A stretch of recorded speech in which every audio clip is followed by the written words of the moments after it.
Salutare! Sunt George Bucnici și astăzi vorbim despre independență. Nu cea energetică, deși sper eu să ajungem și acolo cât de curând, aproape toți. Astăzi o să vorbim despre independența față de priză și față de telefon. Și poate, cel mai important, independența de a-ți găsi cheile mașină noaptea fără să bâșbâi după telefon, după lanterna de pe telefon. Acesta este noul Garmin Venue 4. Și da, știu ce o să spuneți. Încă un ceas, George, după atâtea Garminuri, Apple și Huawei, toate fac cam același lucru. E bine, nu. E toamnă și recolta la wearables e bogată anul ăsta. Iar Garmin continuă să joace un joc diferit într-o piață care oricum refuză să se împartă doar între două nume mari, cum se întâmplă deja pe zona de telefoane de prea multă vreme, unde disputa veșnică între iPhone, iOS versus toate celelalte Androide rezistă de peste un deceniu. Bătălia e acerbă la ceasuri, mai ales pentru că eu le văd un viitor chiar mai bun în era inteligenței artificiale, chiar decât ochelarilor de la Meta, plus că procentele de vânzări cresc oricum pe wearables. Până acolo însă mai avem câțiva ani în care punem accentul pe ce contează astăzi.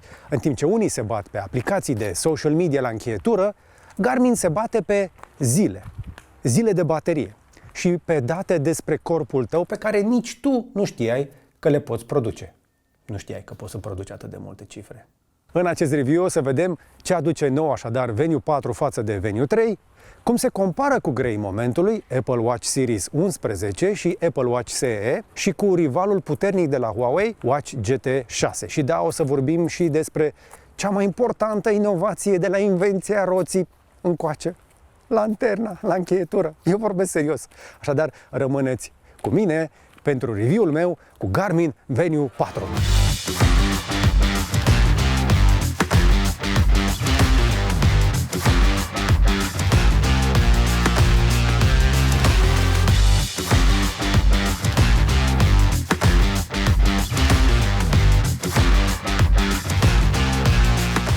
Ok, un pic de unboxing. Cutia, la fel de simplă și eficientă ca întotdeauna. Înăuntru e ceasul, cablul de încărcare proprietar, cu același conector metalic pe care o să-l apreciezi până când o să-l rătăcești. Pentru că, slavă Domnului, să încarci suficient de rar ceasul. Primul contact, ceasul se simte familiar, dar rafinat. Ai doar două dimensiuni disponibile, calibru de 45 de mm și 41. La mine a ajuns cel de 45 cu carcasă din oțel, apropo standard pe toate modelele. Sticla de deasupra este Corning Gorilla Glass 3, care este destul de rezistentă la reflexii, dar și la zgârieturi. Însă, mare atenție, nu e safir, spre exemplu, ca pe Venue XE. Designul e o evoluție, nu e o revoluție, da? E un ceas rotund, versatil, îl poți purta și la sală și la birou, destul de diferit de Apple Watch 11, care rămâne totuși un pătrat. Are un ecran superb totuși, dar care țipă gadget mai degrabă. Uite, spre exemplu, Huawei GT6 arată mai degrabă ca un ceas elvețian, metalic, premium. Venue 4 e undeva la mijloc între Apple Watch și Huawei. Nu e nici bijuterie, nici unealtă, ci e un fel de, mai degrabă, accesoriu de funcționalitate. Practic, are o formă foarte reușită, pe care o recunoști, rotundă, dar cu funcționalitățile care contează. Și aici se schimbă jocul. Hai să vedem ce face Venue 4 față de Venue 3. Avem trei noutăți majore. 1. Ecranul AMOLED cu până la 20% mai luminos, dar și mai eficient energetic. Interfața a fost reimaginată cu widgeturi interactive numite Glances 2.0. 2. Senzori noi. Pe lângă Elevate Gen 5, senzorul principal, acum avem senzor de temperatură a pielii, care mi se pare foarte important și acum e integrat în acel body battery și predicțiile de sănătate. Poți primi, spre exemplu, o alertă de genul temperatura pielii tale a crescut peste noapte. Cine știe ce se poate întâmpla în sistemul tău când se ridică temperatura? Poate fi o viroză, să zicem. Sleep Coach. Chestia asta încearcă să te învețe cum să dormi mai bine, adică cum să-ți reglezi programul, că deși te culci tu și dormi 7-8 ore, e important să dormi înainte de miezul nopții și apoi cum să-ți aliniezi somnul cu ritmul tău circadian. Îi dai continue și aici o să vezi un grafic. După o perioadă de utilizare, o să vezi nu doar acest scor de somn cu care ne-am obișnuit deja, mă pot mândri cu 93 aseară, inclusiv cu grafice detaliate ale somnului, ci pe viitor voi vedea aici inclusiv acest sleep coach care o să-mi spună dacă mă aflu în intervalul corect. Momentan se pare că sunt cam acolo. Pe măsură ce voi acumula datele, o să fie și mai bine. Iată ce spuneam, măsurătorile din timpul somnului partea de puls, momentele în care m-am agitat și inclusiv rata respiratorie. Iar pentru partea de temperatura pielii, că avem senzorul ăsta nou, va trebui să aștepți câteva zile până când se calibrează la nivelul pielii tale. Îl am de puțin timp, după câteva zile voi vedea aici variații ale temperaturii pielii. O altă chestie care mi-a plăcut, partea de Health Snapshot. Și mi-am făcut o astfel de analiză de dimineață, care ce face? Îți ia pulsul, variațiile de puls, HRV-ul, oxigenul din sânge și pe baza lor și a ratei respiratorii o să-ți spună inclusiv dacă ești stresat și îți va da o analiză de ansamblu. Pe măsură ce colectezi lucrurile astea, acest Health Snapshot se poate adăuga și eu sunt convins că cei de la Garmin lucrează la chestia asta, ca împreună cu body battery, numărul de pași, tot stilul tău de viață, antrenamentele pe care le poți vedea în continuare aici, să poți să îți creezi un fel de jurnal de lifestyle. Era să uit, o chestie importantă. Am și EKG pe Venue 4, așa arată EKG-ul meu din dimineața asta, pe care pot să-l studiez în detaliu și pot să-l și trimit unui doctor. Doctor care o să-mi amintească că chestia asta nu este un dispozitiv medical și că am nevoie de mai mulți electrozi pentru o măsurătoare corectă. Dar îmi poate oferi primele indicii în legătură cu o oarecare problemă de sănătate. Mare atenție, ai nevoie de ultima versiune de aplicație pentru a folosi ECG pe un Venue 4. Asta numesc eu inteligență. 3. Lanterna. Da, ați auzit bine. O lumină puternică integrată direct în ceas, care pare o glumă, dar o să devină foarte repede funcția esențială, mai ales la 3 dimineața când te-ai dus să bei apă. Nu trebuie să mai aprinzi lumina mare de pe tavan sau poate la alergare seara aici în parc sau când cauți cardul între scaune prin mașină noaptea. Apple Watch nu are asta decât pe varianta Ultra. Garmin are pe toate ceasurile nou lansate. Hai să vorbim însă despre problema evidentă. Ecosistemul Garmin Connect. Da, rămâne regele de pe propriul lui deal acest ecosistem. Ai grafice de date, somn, stres, VO2 max, body battery și cel mai important, nu-ți cere un abonament lunar pentru asta. Ai datele acolo pe viață. Au pedalat ei recent pe acel Connect Plus, dar părerea mea că mai are nevoie de un polish acel AI pe abonament. Așadar, să vorbim de limitări. Da, magazinul Connect IQ are fețe de ceas și câteva aplicații utile, mai ales cele de muzică, Spotify, Deezer, dar nu se compară cu App Store-ul de la Apple și integrarea cu telefonul. Apple Watch 11 este extensia telefonului pe încheietură. Că spuneam că ceasul acesta permite mult mai multe lucruri pe ceas, acest lifestyle logging mi se pare util. Poți să-ți alegi cam ce ai vrea să-ți adaugi în jurnal. Spre exemplu, ce fel de mâncare ai mâncat. Dacă ai mâncat o mâncare healthy sau una mai heavy. Dacă ai făcut un exercițiu ușor, moderat sau mai dificil și cam ce fel de cafea ai băut-o și cam când. Dacă știi stilul de viață, o să faci ca mine, morning caffeine, 2 shoturi, trebuie să recunosc. Și mai am și mai târziu o să-i dau un late caffeine, că o să îi mai dau sigur încă o cafea. În acest lifestyle logging pot direct de pe ceas așadar, fără prea multe complicații, să-mi adaug chestiile de stil de viață, pe care însă le pot inclusiv edita. Pe măsură ce îți adaugi aceste informații, apoi o să poți să-ți vezi inclusiv un istoric aici în aplicație cu toate lucrurile pe care le-ai adăugat. O să mai adaug o cafea, cred că am băut încă una astăzi. Aplicația poate măsura până la 25 de cafele pe zi sau ceaiuri sau băuturi energizante sau alte lucruri. La fel se va întâmpla și la tipul de antrenament. Edit Behaviors. Cam ce vrei să mai monitorizezi? Dacă ai făcut fast, deci poate fi o aplicație foarte bună pentru a-ți monitoriza fasturile. Știu că mulți folosesc aplicații de așa ceva. Dacă ai făcut un cold shower, am făcut unul de dimineață, dacă ți-ai scris în jurnal, dacă ai făcut saună, dacă ai făcut stretching, dacă ai stat la soare, dacă ai făcut acupunctură, ai făcut la terapii, cupping, deci câte chestii poți să le faci aici? Toate.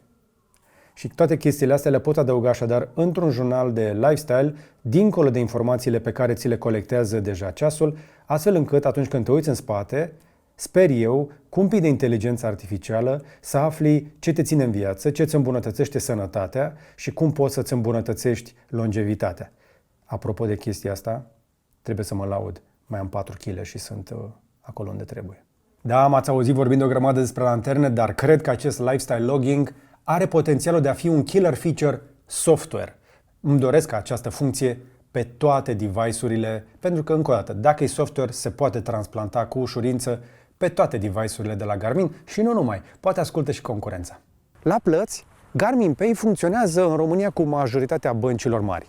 Dacă nu, le pui în spatele unui alt card și tot merg. Dar e mai greoi decât Apple Pay, care este standardul și funcționează automat. Huawei Pay destul de limitat pe aici, pe la noi.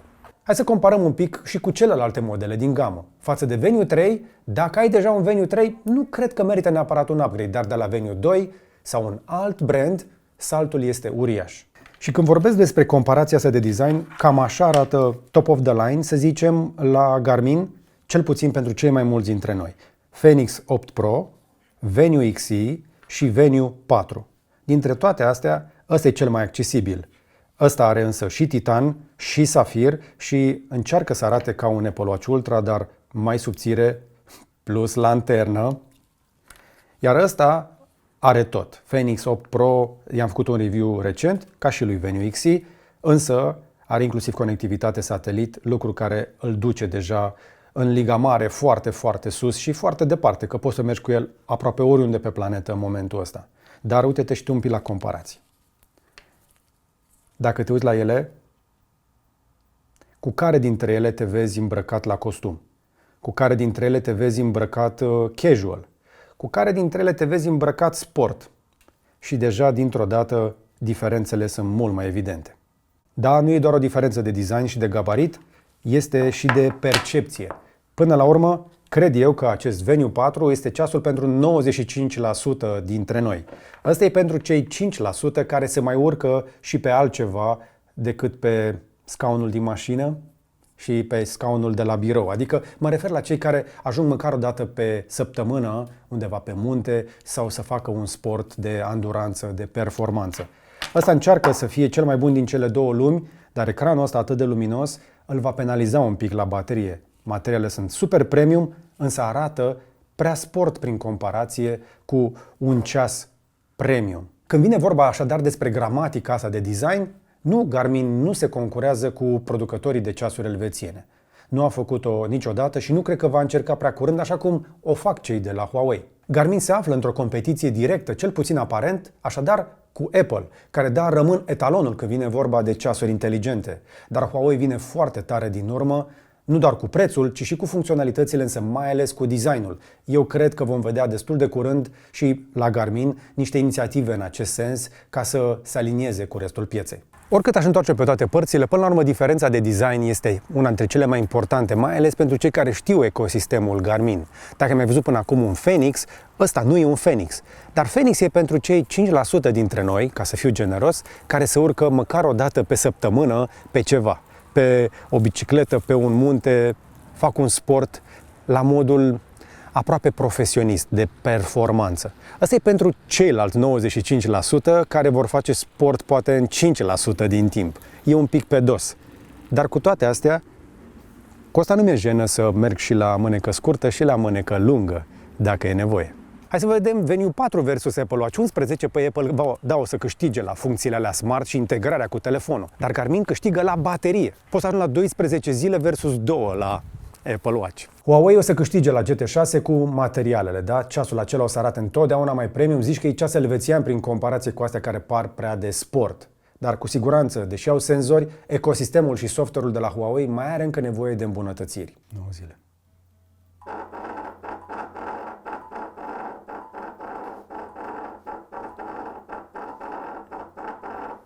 Alo? Ok. Ajung acolo în 2 minute. Perfect, când ajungeți acolo, haideți că vă deschide acum poarta, că eu vă văd pe camere. Dați-mi să-mi deschideți ca să vi le bag la garaj, da? Bine, mulțumesc. Cu plăcere, zi frumoasă. Am vorbit cu curierul de pe încheietură. E util? E util. Și am inclusiv asistent vocal, nu doar comenzi vocale pe ceas, pot acum să apelezi inclusiv asistentul vocal de pe telefon, fie că vorbim despre Google sau despre Siri pe un iPhone. Asta e agnostic, nu-i pasă pe ce telefon îl lege. Și pentru că niciun device nu e perfect, să facem totuși și o balanță pro și contra. Avem în primul rând date foarte detaliate de sănătate. Autonomie de până la 12 zile. Dar hai să fim serioși. Și o săptămână E foarte bine. Avem un ecran AMOLED superb și avem și lanternă integrată. Și mai ales lanterna integrată de care eu sunt deja îndrăgostit pe toate variantele de Garmin. Apropo, am văzut pe site-ul lor și brățări de piele dacă vrei ceva mai puțin sportiv și un pic mai elegant. Astea sunt lucrurile importante pentru mine. Și pentru că nu l-am adus aici doar să-l lăudăm, mai să vedem și niște argumente contra. Prețul e un pic mare față de Huawei, spre exemplu, dar e relativ aliniat cu prețurile de la Apple.